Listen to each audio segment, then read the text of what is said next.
Iya. Udah klik video ini, tapi jangan lupa guys, klik tombol subscribe. Karena subscribe itu gratis. Ingat, subscribe itu gratis. Gak ada ruginya kamu klik tombol subscribe guys. Selamat menonton.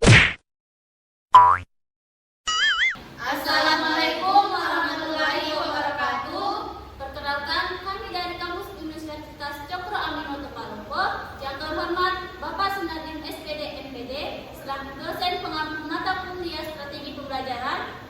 Nah, di sini kami kelompok 3 ingin mempresentasikan hasil diskusi kami mengenai keterampilan dasar mengajar menggunakan variasi untuk menyelesaikan tugas mata kuliah strategi pembelajaran. Untuk mempersingkat waktu, perkenalkan, nama saya Gita Spesiadanto, NIM 2301414012. Di sebelah saya ada. Perkenalkan, nama saya Abigail, NIM 2301414008. Perkenalkan, nama saya Rianti, NIM 2301414025. Perkenalkan, nama saya Nurul Fatimah dengan NIM 2301414004. Perkenalkan, nama saya Dansi Lestari, NIM 230141404. Perkenalkan, nama saya Kurnia dengan NIM 230414141032. Saya kembalikan kepada moderator. Langsung saja ke materi pertama. Oke, baik. Di sini saya akan menjelaskan pengertian keterampilan dasar mengajar variasi menurut para ahli. Nah, menurut Mulyani Sumantri, keterampilan dasar mengajar variasi merupakan keterampilan guru dalam menggunakan bermacam-macam kemampuan untuk mewujudkan tujuan belajar peserta didik, sekaligus mengatasi kebosanan dan menimbulkan minat, gairah, dan aktivitas belajar yang efektif. Nah, secara umum, keterampilan dasar mengajar variasi adalah kemampuan atau keterampilan yang bersifat khusus yang harus dimiliki oleh guru, dosen, agar dapat melaksanakan tugas mengajar secara efektif, efisien, dan profesional. Keterampilan dasar mencakup kemampuan fundamental yang diperlukan dalam berbagai konteks. Penggunaan variasi mengacu pada kemampuan untuk mengadaptasi dan mengaplikasikan keterampilan tersebut dengan beragam cara sesuai situasi yang berbeda. Terima kasih, saya kembalikan kepada moderator. Tujuan menggunakan variasi. Penggunaan variasi memiliki berbagai tujuan, tergantung pada konteksnya. Berikut adalah beberapa tujuan umum dalam menggunakan variasi, dan yang pertama itu menciptakan minat dan keberagaman dalam desain, seni, musik, dan bidang kreatif lainnya. Penggunaan variasi bertujuan untuk menciptakan minat visual atau auditif serta keberagaman. Dengan memanfaatkan variasi warna, bentuk, atau pola, sebuah karya seni atau desain dapat menjadi lebih menarik dan dinamis, memenuhi kebutuhan dan profesi dalam bisnis. Penggunaan variasi produk atau layanan bertujuan untuk memenuhi kebutuhan dan frekuensi yang bermotivasi. Dengan menawarkan berbagai varian produk, produsen dapat memperluas pasar mereka dan memenuhi kebutuhan yang berbeda dari segmen konsumen yang beragam. Dan yang ketiga yaitu mengurangi kebosanan. Dalam konteks seperti pelatihan fisik atau rekreasi, variasi digunakan untuk mengurangi kebosanan atau menjaga motivasi, dan dengan melibatkan variasi dalam program latihan atau kegiatan interaksi, individu cenderung lebih termotivasi dan terlibat. Dan yang keempat itu mengukur dan variasi sosial. Menggunakan variasi bertujuan untuk mengukur sejauh mana data bervariasi dari nilai-nilai rata. Hal ini membantu dalam memahami seberapa dan distribusi populasi. Dan yang kelima yaitu konteks pembelajaran dan perkembangan pribadi. Variasi dapat digunakan untuk merangsang kreativitas dan inovasi dengan terus menghadirkan variasi dalam pengalaman pembelajaran. Seseorang dapat terstimulasi untuk berpikir secara kreatif dan menemukan solusi yang inovatif. Dan yang keenam yaitu mengakomodasi perbedaan individu dalam pendekatan pembelajaran atau pengajaran. Variasi digunakan untuk mengakomodasi perbedaan individu dalam hal gaya belajar. Baik, di sini saya akan menjelaskan tentang komponen-komponen penggunaan variasi. Komponen dalam mengajar merujuk pada berbagai elemen yang dapat diubah dan divariasikan oleh seorang guru atau instruktur untuk memperlengkapi pengalaman belajar siswa.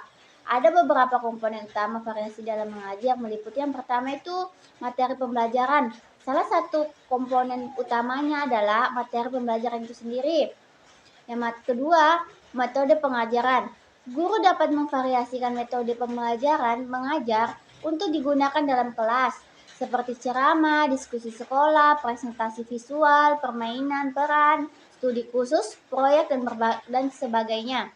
Yang ketiga, penggunaan teknologi. Integrasi teknologi dalam mengajar dapat memberi variasi tambahan.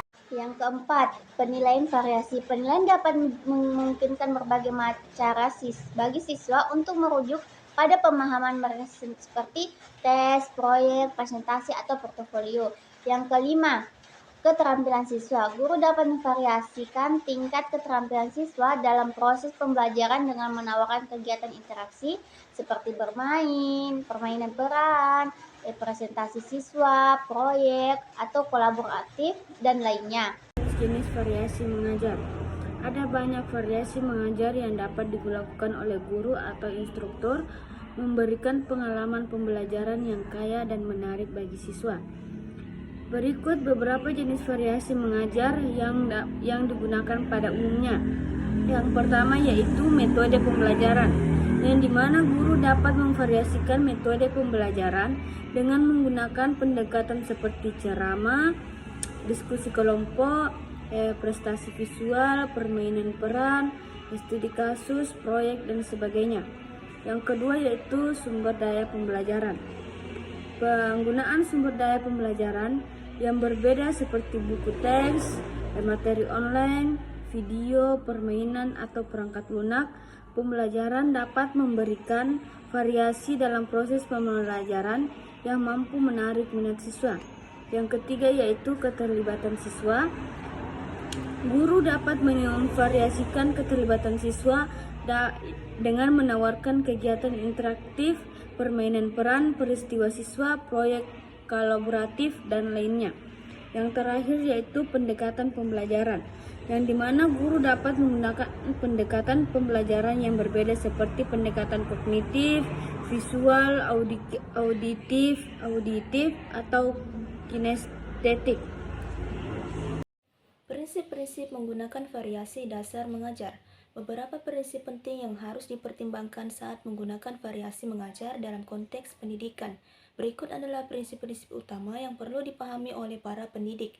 Yang pertama, menyesuaikan dengan kebutuhan siswa. Prinsip ini menekankan pentingnya memahami kebutuhan dan gaya belajar individu siswa. Yang kedua, memelihara minat dan motivasi. Variasi dalam metode pengajaran, sumber daya, dan keterlibatan siswa dapat membantu memelihara minat dan motivasi siswa. Yang ketiga, meningkatkan pemahaman dan retensi. Penggunaan variasi dalam pendekatan pengajaran membantu siswa memahami konsep-konsep yang diajarkan secara lebih mendalam. Yang keempat, motivasi berbagai gaya belajar. Prinsip ini mengakui bahwa setiap siswa memiliki gaya belajar yang unik. Yang kelima, mendorong kolaborasi dan kreativitas. Variasi dalam keterlibatan siswa. Pendekatan pembelajaran dan nilai dapat membantu mendorong kolaborasi antara siswa dan memungkinkan mereka untuk mengekspresikan kreativitas mereka dalam pembelajaran. Yang keenam, fleksibilitas dalam pengajaran. Prinsip ini menekankan pentingnya fleksibilitas dalam proses pengajaran. Yang ketujuh, mengintegrasikan teknologi secara bijaksana dalam era digital. Mengintegrasikan teknologi secara bijaksana merupakan prinsip penting. Yang kedelapan, evaluasi terus-menerus. Prinsip ini menekankan pentingnya evaluasi kontinu terhadap efektivitas variasi mengajar yang digunakan. Baik, kesimpulan dari materi kami yaitu keterampilan mengadakan variasi dalam proses belajar mengajar akan meliputi 3 aspek, yaitu variasi dalam gaya mengajar, variasi dalam menggunakan media dan bahan pengajar, dan variasi dalam interaksi antara guru dan siswa. Apabila ketiga komponen tersebut dikombinasikan dalam penggunaan atau interaksi, maka akan meningkatkan perhatian siswa, membangkitkan keinginan dan kemampuan belajar.